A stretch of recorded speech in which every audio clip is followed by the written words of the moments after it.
Hello, everybody, and welcome back to the Ketogenic Fasting Project. It's my podcast for video number 12, and today I'm talking about salt. Salt is one of those things that we got to kind of unlearn. They tell you in the past, oh, don't eat too much salt, you'll get high blood pressure.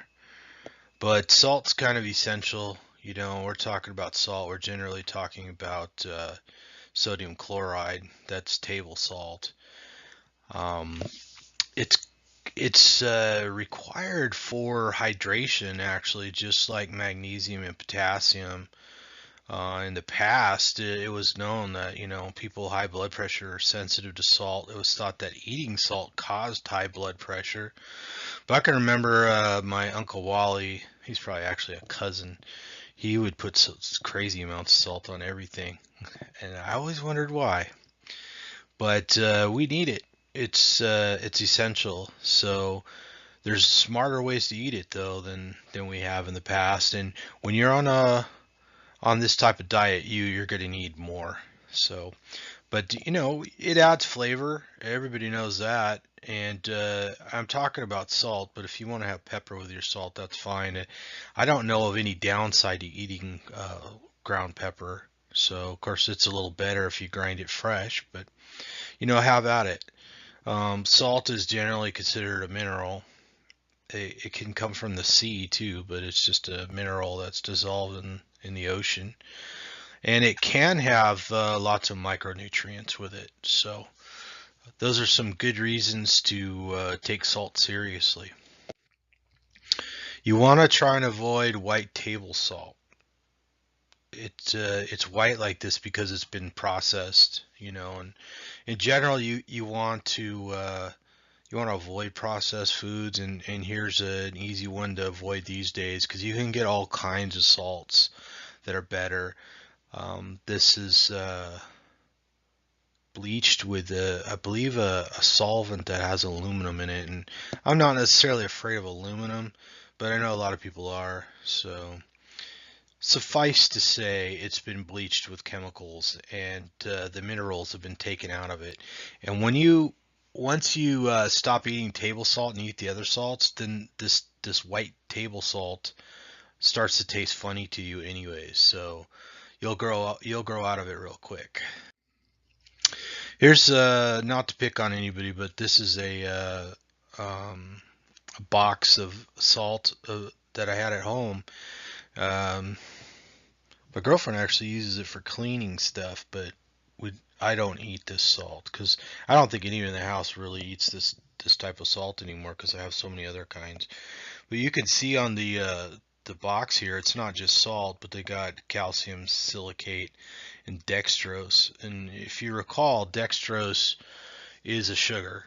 So they've had to add sugar to this salt. And naturally, on a low carb diet, you're going to want to avoid sugars, especially refined sugars, any way you can. So here's another way to cut sugar out of your diet. And then the potassium iodine is, they add iodine into the salt because a lot of people used to be iodine deficient. So it's not necessarily a bad thing. You hear people say, "Oh, don't eat iodized salt." Well, the only reason why they're saying that is because the salt that they add the iodine to is generally the processed salt. So, and I think the calcium silicate is actually like a sand they add to prevent caking to keep the salt from clumping into hard clumps. But it's just one more thing that's questionable. I'm not really sure the impact that has on your health, but it's one thing you probably wouldn't normally eat. So the message here is non-bleach salts generally have more micronutrients in them, and the more natural salts, have more other minerals other than sodium chloride in them. So those are some more reasons to get away from the bleached table salt and get into the more natural salts, right? Okay, I had a little technical glitch there, so hopefully we didn't get too screwed up. But here's some samples of some salts that I had laying around the house. You notice that one in the upper left corner there I bought in bulk in Iowa at Stringtown, and it's a substance known as real salt, and I believe this is a salt that's actually mine, and you can see the little speckles from the impurities, which are really just other minerals that are in there. So it's a tasty salt. If you tasted it side by side with a regular white table salt, you would notice that uh, it, uh, it does taste slightly different. And I think most people prefer it. I did. I don't know anybody who doesn't prefer it. Right below that on the left side, you see the pink salt. They call it Himalayan salt. I think it actually comes from Pakistan. But this was a salt deposit supposedly discovered by, uh, God, I forgot his name. Big historical figure.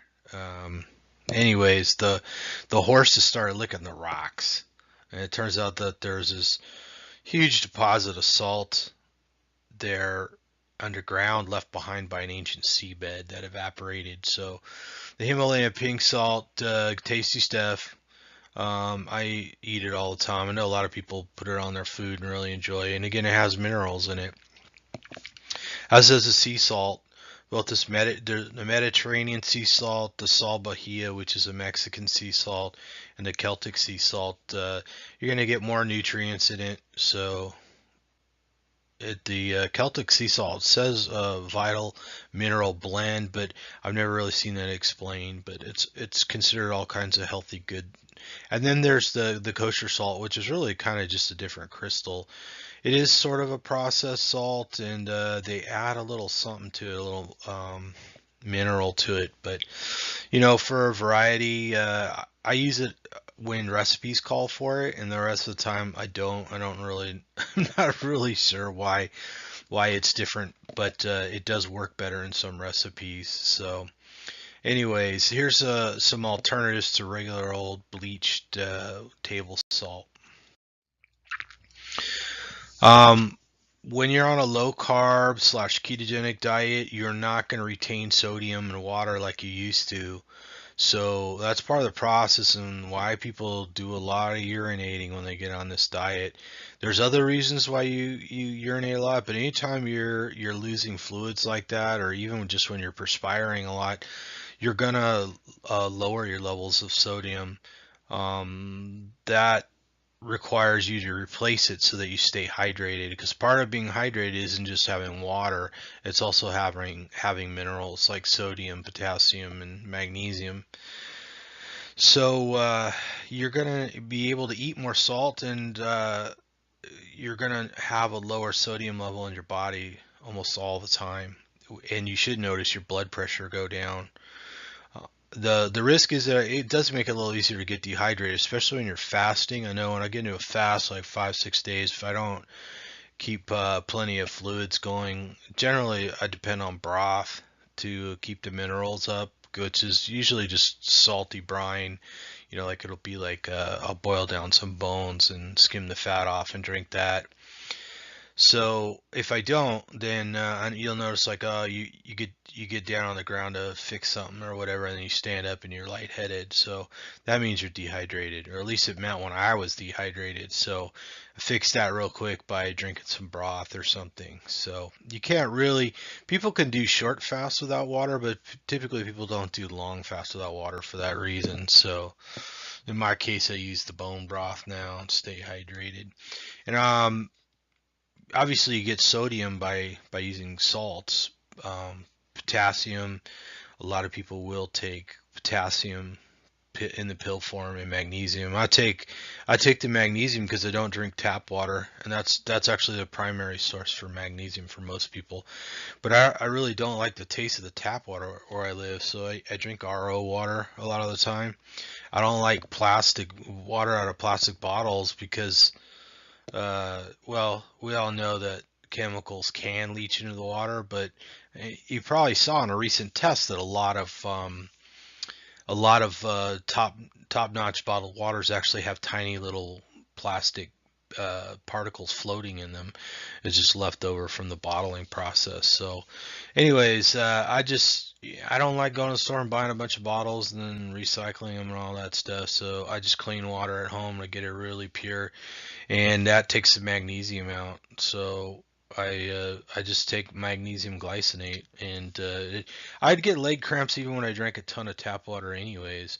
And the tap water's got chlorine in it. And the chlorine can actually displace the iodine. So you need a certain amount of iodine in your for normal body function. You know, it's associated with the thyroid, and if you drink a lot of the other chemicals that are similar, like chlorine, it can actually displace that. It can actually wind up taking the place of the iodine in the body, and then you don't absorb the iodine you need. So, anyways, I chose to just supplement with magnesium, and I do take potassium sometimes too. So now this may not quite be intuitive, but here's a little trick that I learned. I wish I remember who I learned it from, but a lot of the salt substitutes actually have potassium in them. So um, the uh, the taste is not the same. I mean, it's like, artificial sweeteners or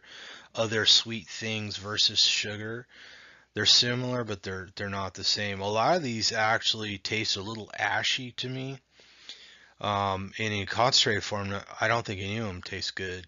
So, but if you find yourself adding them to your food, you're adding a source of potassium. Of course, the Morton one, the light salt, you got potassium and sodium and iodine in there.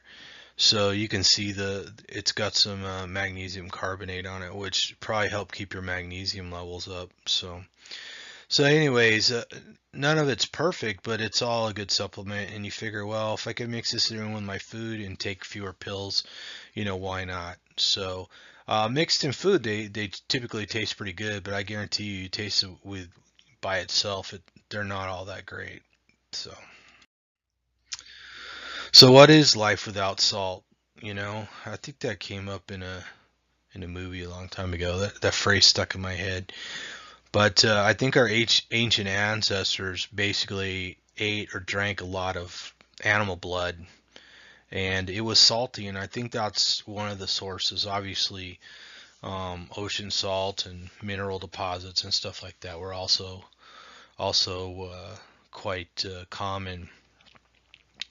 I enjoy, I don't want to gross you up, but I enjoy some raw ground beef with a pinch of salt on it. I think it's pretty fantastic. It's a very subtle flavor. So, anyways, I don't know. Even animals in the wild know to seek out salt. So, we were probably doing the same thing.